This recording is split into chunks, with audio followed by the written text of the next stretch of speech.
ជាតិយើងអ្នកកាន់សាសនាត្រូវដឹងច្បាំងថាព្រះពុទ្ធចិនស្រីទ្រង់មានឆោពាន់រាំងសីគឺប្រាំងរាំងស្មៃទាំង6ពណ៌ផ្សាយចេញពីប្រាំងកាយទ្រង់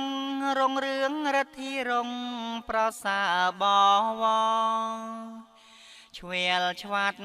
កាយឆើតឆាយល្អទាំង6ពណ៌ស្រង់ល្អសោភា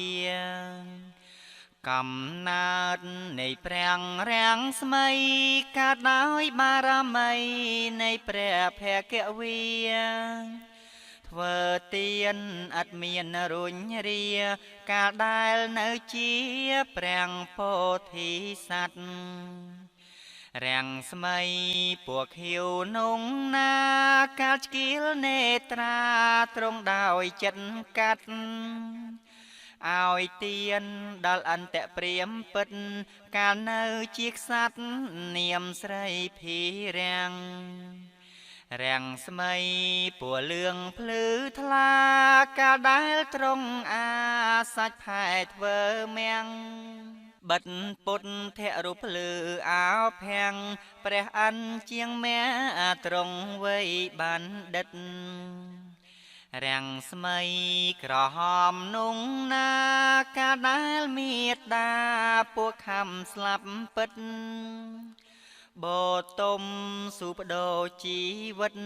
កាត់បេះដូងបិទធ្វើថ្នាំមេត្តារាំងស្មៃពួស